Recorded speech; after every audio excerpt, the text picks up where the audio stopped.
શ્રી કૃષ્ણનો જન્મ 3228 પૂર્વે મથુરાની કેદમાં થયો હતો. કંસના ભયથી વાસુદેવજી એમને ગોકુળ લઈ ગયા. 7 વર્ષની ઉંમરે 3222માં શ્રી કૃષ્ણએ ગોવર્ધન પર્વત ઉચક્યો અને 11 વર્ષની ઉંમરે 3218માં કંસનો વધ કર્યો.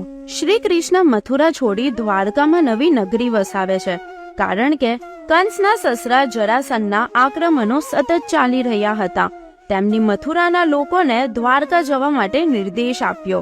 આ સમય દરમિયાન તેમને સાંદીપની મુનિ પાસેથી વિદ્યા પ્રાપ્ત કરી. મહાભારતનો સમય આવ્યો. 75 વર્ષની ઉંમરે 3153માં પાંડવોનો પરાજય થયો અને તેઓ વનવાસ જતા પહેલા શ્રી કૃષ્ણને મળવા આવ્યા.